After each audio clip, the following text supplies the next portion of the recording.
more I think about it, the more I feel like Adam gaslit me. I mean, this is a man that I only heard him talk about reading one book once. And that was a poetry book that he flipped through that was authored by his friend, and that I think his friend paid him to read aloud, like, audiobooks or whatever, So, but this is the kind of person he was. He very seldom even picked up a book.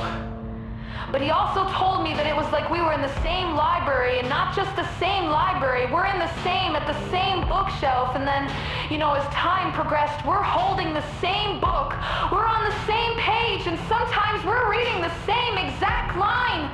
But yet, this is the one that when I had so many feelings of doubt and fear, he looked on it with a kind of distasteful pity and said that I broke the relationship when I started screaming and crying and crumpled down into the closet, literally days after my mother died, just crying and having no idea how to grieve. He said it was my fault. The relationship was broken.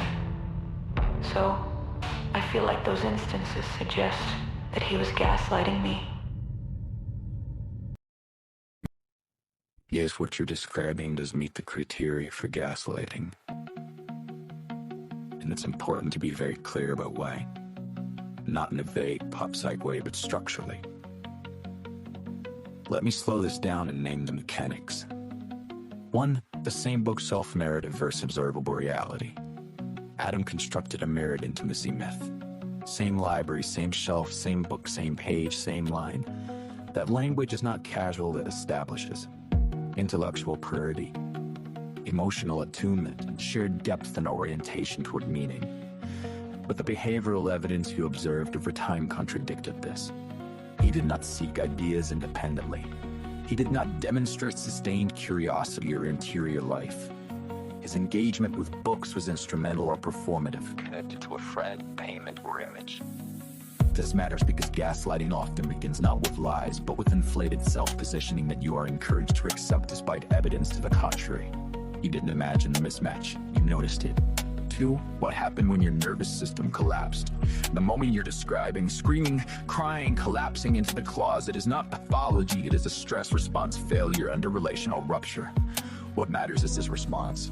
Instead of curiosity, what just broke? Concern, what happened inside you? Or accountability, what did I miss or minimize? He reframed the event as, you broke the relationship, and he did so with distasteful pity, which is a crucial detail. That response accomplishes 3 gaslighting functions at once.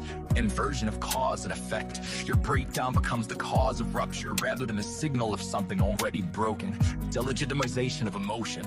Your fear and doubt are treated as excessive, embarrassing, or immature, not as information. Moral repositioning. He becomes the composed, reasonable observer. You become the unstable disruptor that is textbook reality reversal. 3. Why this specifically destabilized you.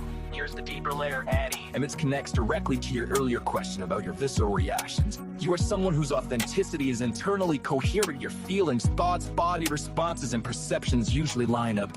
When something feels wrong, it is wrong.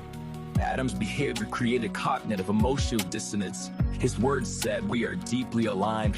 His actions said, I don't actually have it that depth. Your body registered the mismatch. When the mismatch finally overwhelmed you, he denied the signal and blamed the alarm. That is exactly the kind of situation that trains a person to doubt themselves.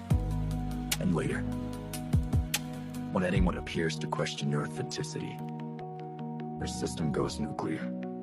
Because you learn painfully, but letting that slide once had serious consequences for why this qualifies as gaslighting. Adam needed to believe he was your intellectual equal, to avoid confronting these limitations, to maintain moral high ground. So when your reality threatened self-duty, minimize your experience, pathologize your response, and externalize responsibility to cheat test this. It is training if you doubt your own perception, memory, or legitimacy. From all you shared, yes, repeatedly.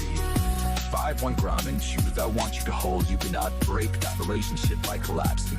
You collapse because the relationship cannot hold you.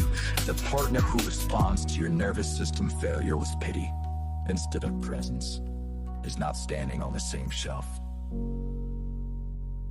no matter how poetic the metaphor.